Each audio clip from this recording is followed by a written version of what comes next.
Hello friends, welcome to my channel Shero Star. आज हम बात करने वाले हैं अधिकार के बारे में। अगर आप मेरे चैनल पर नए हैं तो मेरे चैनल को सब्सक्राइब कर लीजिए और मेरी वीडियो को लाइक कीजिएगा। तो चलिए जानते हैं सबसे पहले कि अधिकार क्या है। तो व्यक्ति की उन मांगों को जिन्हें समाज द्वारा मान्यता प्राप्त हो तथा राज्य द्वारा संरक्षण प्राप्त ना हो, अधिकार कहते हैं। बैन और पीटर्स ने भी इसको परिभाषित किया है और कहा है कि अधिकारों की स्थापना एक सुस्थापित नियम द्वारा होती है। वह नियम चाहे कानून पर आधारित हो या परंपरा पर। तो अब हम इसको थोड़ा और डिटेल में समझते हैं कि अधिकार यह बताता है कि नागरिक, व्यक्ति और मनुष्य होने के नाते हम किसके हकदार हैं। ठीक है, ये नहीं कहता है कि स्कूल जाने के लिए जो हमारी यूनिफॉर्म है उसके बदले हम अपने पसंद के कपड़े पहन। तो अधिकारों और इच्छाओं में अंतर किया गया है। अधिकार हमारे जो हैं वो संविधान में निम्नलिखित हैं। हम इसका एक उदाहरण समझते हैं। तो उदाहरण के लिए है आजीविका का अधिकार, जो सम्मानजनक जीवन जीने के लिए आवश्यक है, जिसमें सभी लोग सम्मान और गरिमा का जीवन व्यतीत कर सकते हैं। इसमें एक और उदाहरण है जैसे कि स्वतंत्र अभिव्यक्ति का अधिकार। जो ये स्वतंत्र अभिव्यक्ति का अधिकार है ये हमें सृजनात्मक और मौलिक होने का अवसर प्रदान करते हैं, चाहे ये लेखन के क्षेत्र में या नृत्य, संगीत या किसी अन्य रचनात्मक क्रियाकलाप में हो। परंतु जो अभिव्यक्ति की स्वतंत्रता है वो लोकतांत्रिक सरकार के लिए भी बहुत महत्वपूर्ण होती है, क्योंकि ये विश्वासों तथा मतों की स्वतंत्र अभिव्यक्ति की अनुमति देती है। आजीविका का अधिकार हो या अभिव्यक्ति की स्वतंत्रता जैसे अधिकार समाज में हमें रहने वाले सभी व्यक्तियों के लिए बहुत ही महत्वपूर्ण होते हैं। अधिकारों का एक आधार ये भी है कि वो हमारी बेहतरी के लिए बहुत ही ज़रूरी है। तो उदाहरण के लिए हम लेते हैं शिक्षा का अधिकार। जो शिक्षा है वो हमारी तर्क शक्ति विकसित करने में सहायता करती है, हमें उपयोगी कौशल प्रदान करती है और जीवन में सूझबूझ के साथ चयन करने में सक्षम बनाती हैं। तो यदि कोई कार्यकलाप हमारे स्वास्थ्य और कल्याण के लिए हानिकारक है तो उसे अधिकार नहीं माना जा सकता है। इसके लिए भी उदाहरण है कि नशीली दवाएं स्वास्थ्य के लिए हानिकारक हैं और चूंकि ये दूसरों के साथ हमारे रिश्तों पर दुष्प्रभाव डालती है, इसलिए ये दावा नहीं किया जा सकता है कि हमें नशीले पदार्थों के सेवन करने या सुई लगाने या धूम्रपान का अधिकार होना चाहिए। ये अधिकारों में नहीं आता है। अब हम जानेंगे कि अधिकार कहाँ से आते हैं।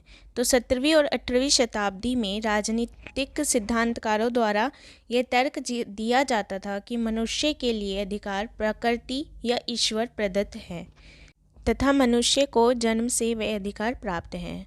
परिणामतः कोई व्यक्ति या शासक उन्हें हमसे छीन नहीं सकता। उन्होंने व्यक्ति के 3 प्राकृतिक अधिकार बताए हैं, जिसमें है जीवन का अधिकार, स्वतंत्रता का अधिकार और संपत्ति का अधिकार। अन्य सभी अधिकार इन बुनियादी अधिकारों से ही निकलते हैं। संपत्ति का अधिकार अब हमारे संविधान से हटा दिया गया है। व्यक्ति के अधिकारों के पीछे मूल मान्यता यह है कि तमाम व्यक्ति मनुष्य होने के मात्र से कुछ वस्तुओं को पाने के अधिकारी हैं। एक व्यक्ति के रूप में प्रत्येक आदमी विशिष्ट और समान महत्व का है। इसका आशय यह है कि एक आंतरिक दृष्टि से सभी व्यक्ति समान और किसी भी व्यक्ति का जन्म दूसरे का नौकर होने के लिए नहीं हुआ है। सभी व्यक्ति एक आंतरिक मूल्य से संपन्न होते हैं और उन्हें स्वतंत्र रहने एवं अपनी पूरी संभावनाओं को साकार करने का समान अवसर मिलना चाहिए। इस विचार का इस्तेमाल नस्ल, जाति या धर्म एवं लिंग पर आधारित मौजूदा असमानताओं को चुनौती देने के लिए किया जाता रहा है। अधिकारों की इसी समझदारी के आधार पर संयुक्त राष्ट्र ने मानव अधिकारों का सार्वभौम घोषणा पत्र तैयार किया है।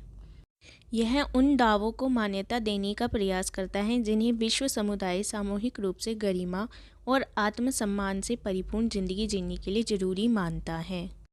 पूरे विश्व के उत्पीड़ित जन सार्वभौम मानवाधिकार की अवधारणा का इस्तेमाल उन कानूनों को चुनौती देने के लिए किया जा रहा है जो उन्हें अलग करने वाले और समान अवसरों और अधिकारों से वंचित करते हैं।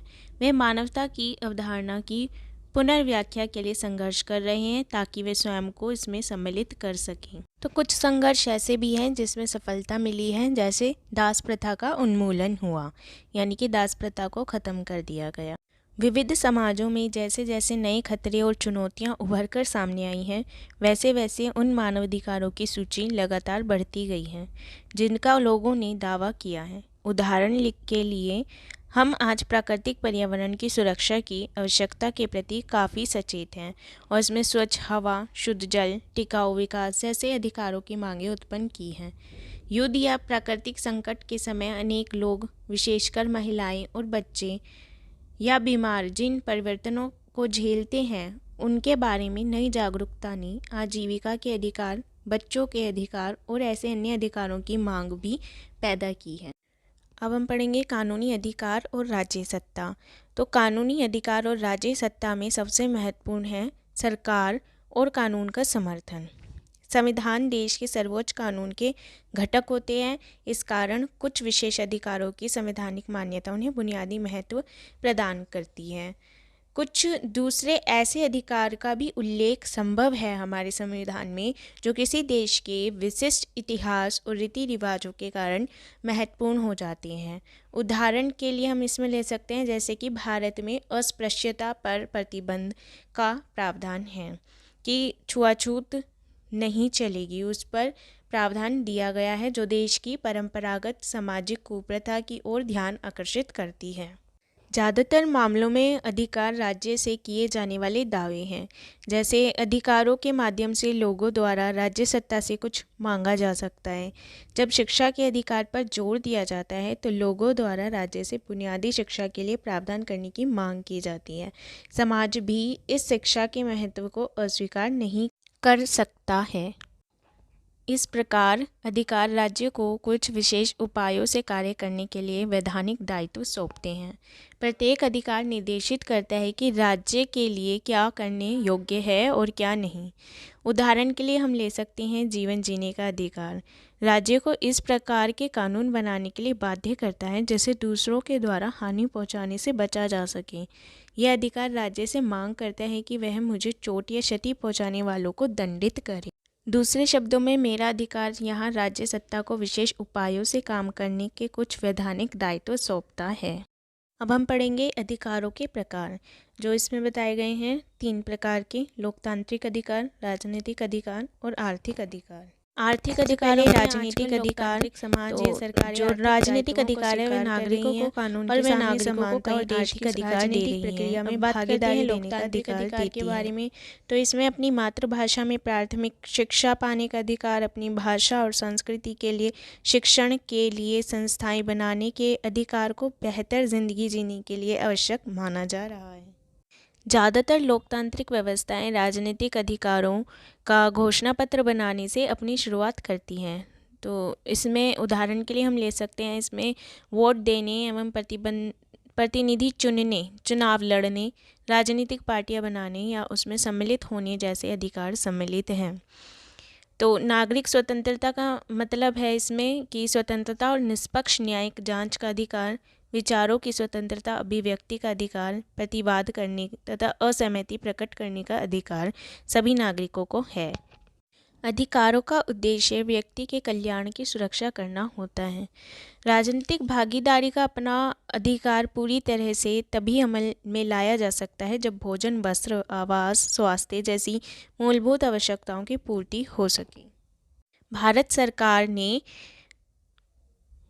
ग्रामीण एवं शहरी गरीबों की सहायता के लिए अन्य कार्यवाहियों के साथ 2005 में ग्रामीण रोजगार गारंटी योजना की शुरुआत की, जिसे हम MG नरेगा के नाम से भी जानते हैं, यानी Mahatma Gandhi national rural employment guarantee act.